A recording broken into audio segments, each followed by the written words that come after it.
when I was just a wee thing in elementary school, my absolute least favorite part of the school year was that week in gym class when we had to dance. It was bad enough being the short kid, the slow kid, but even worse than being the last one picked for the football team was having to deal with a girl. Eventually, though, I got past that adolescent embarrassment that came with dealing with the opposite sex, and that was when I moved into the full-blown teenage terror of looking foolish in front of a girl. And frankly, I can't tell you which was worse. Still, though, I've always admired folks who can dance, and dance well. I've always admired the grace with which they move around the floor, the way that the rhythm fills people's bodies and can transform them into a physical expression of the music. As a musician, I'm much more likely to be the one making the music for other people to dance. And I happen to have had the chance on a couple occasions to play for people who actually got up and embodied the music. Several years ago, my wife and I took up square dancing, which is perfect because Kimberly will tell you that she is, and this is her words, pedally retarded.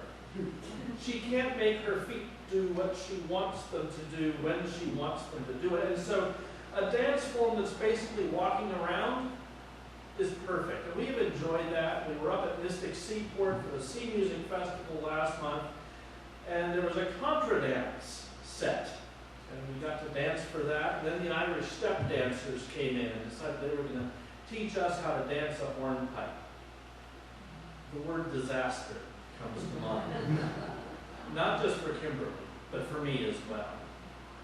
But to watch these dancers who can find the music, who can dance and have triplets coming out of their feet is truly amazing. People who can just let go, who can freestyle dance and embody something that is so much bigger than they are. That's what King David did when he led the procession into Jerusalem with the Ark of the Covenant, bringing it into the temple, where it would make its home in God's holy city.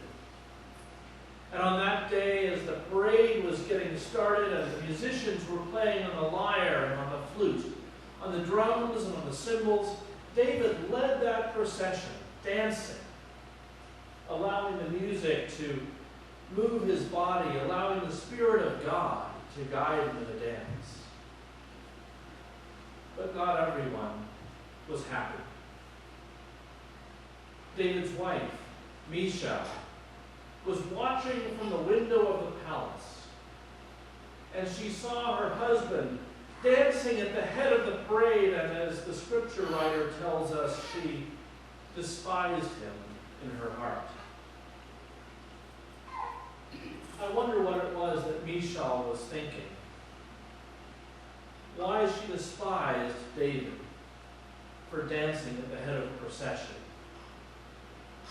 And I expect that probably at the root of the problem was that Michal was not present for the celebration. She was looking down from the palace window. She hadn't bothered to come out for the party to begin with. And so she hadn't been caught up in the excitement of God's presence as the Ark of the Covenant was brought into the city. And so there she was as a spectator rather than a participant, looking down out of the window while all the rest of the nation had gathered in the streets. Michal seems to want no part of it. Even if she hadn't been personally thrilled about the event, you might hope that she would have made a token appearance, but it didn't happen. She just stood there at the window, looking down, judging David and his dancing.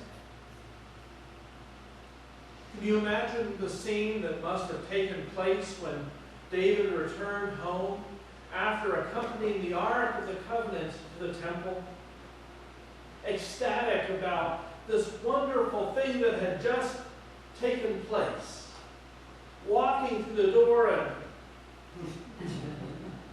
finding Michal there. Her arms crossed, or maybe even worse yet, her hands on her hips, with a scowl on her face. And before he could even open his mouth, she begins to vent her anger toward him. What was it she saw, or thought she saw, that made her so angry? By her own words, she saw a king, a man of position and power, acting like a fool. She saw a man indecently clothed, not naked, grant you, but dressed in a way that was far below his position. And she was livid about it. David, you see, had been dancing in his linen ephod, which isn't quite the same as dancing in the Fruit of the Looms, but it's more like just wearing an undershirt instead of a shirt and jacket, as would have been expected of the king.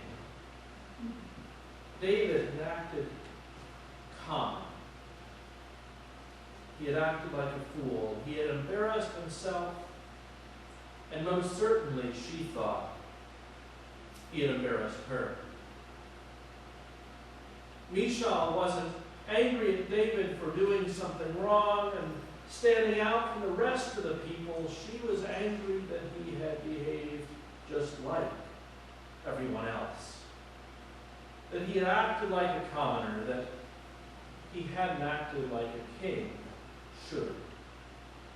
He had humbled himself before God. He had demeaned himself. He had lowered himself, and Michal would not forgive David for doing so. You know, there are people who do the same thing today. Holding grudges, judging other people for the way they experience God and the way they express their worship. Marva Dawn, an Episcopal laywoman who is an expert in Christian worship, talks about what she calls worship wars. Now, worship wars are those battles that take place in the church between people who have competing ideas of what worship should be. Worship wars are typically characterized, on the one hand, by folks who think that worship should be formal, that the pastor should wear a robe, that we should sing hymns from the hymnal, that we should be dignified in how we do things. Often the way we in the mainline church tend to do things. And then on the other hand, there's this movement that says, well, you know, the pastor should be in khakis and a polo shirt, and we shouldn't have an organ, we should have a 5-piece praise band, and we should sing those praise choruses over and over. We should raise our hands in praise. We should.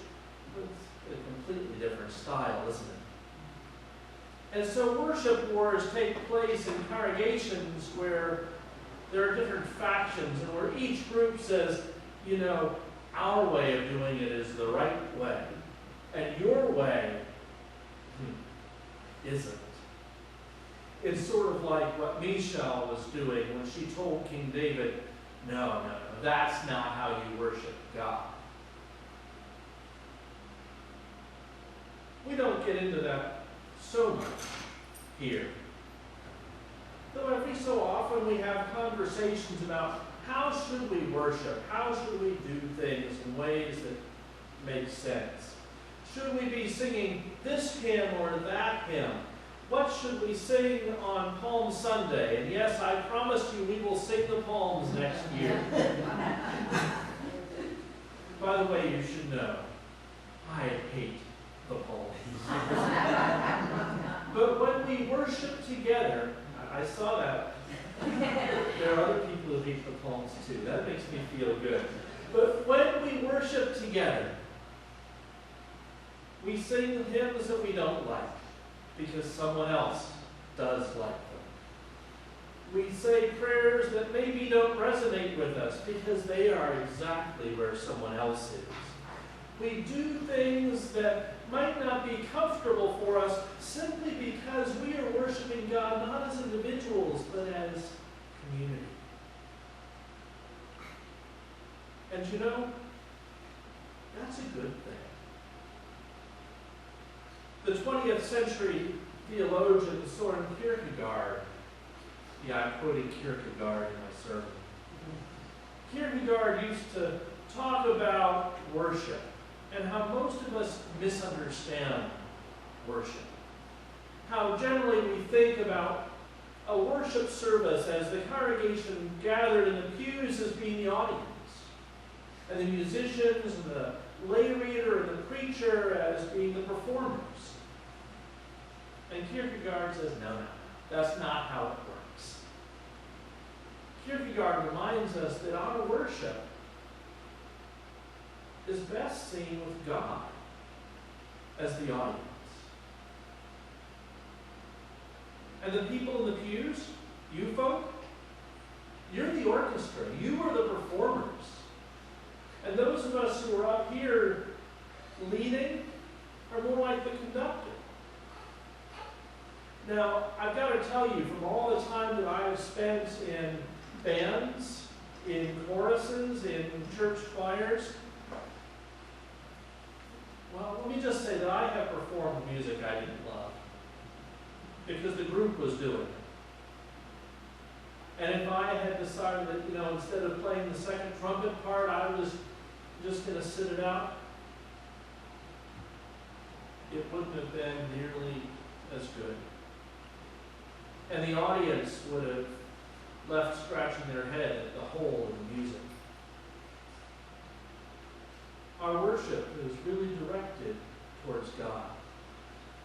It's something that we offer together, each one of us playing our part as we join together, singing hymns old and new, dancing sometimes, sitting quietly sometimes, engaging in the life of the worshiping congregation, stretching our comfort zones at times.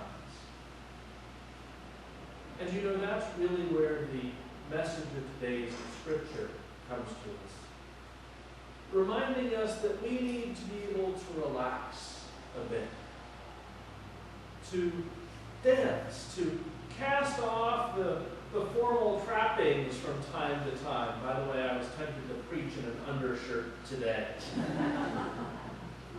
But we need to do that not only in our worship, but throughout our lives. To recognize that there are others whose taste may be a little bit different from our own, or heck, maybe even a whole lot different from our own. And that's okay. Because the gift of praise to God is a gift that we can share together as valid expressions of who we are. May God then bless us as we live out our faith, blending our lives together in community, blending our styles in unified worship, creating an interesting and varied collage for God's pleasure. As we sing, as we paint, as we sculpt, as we carve, as we play, as we dance, as we share our love and our praise for God. Amen.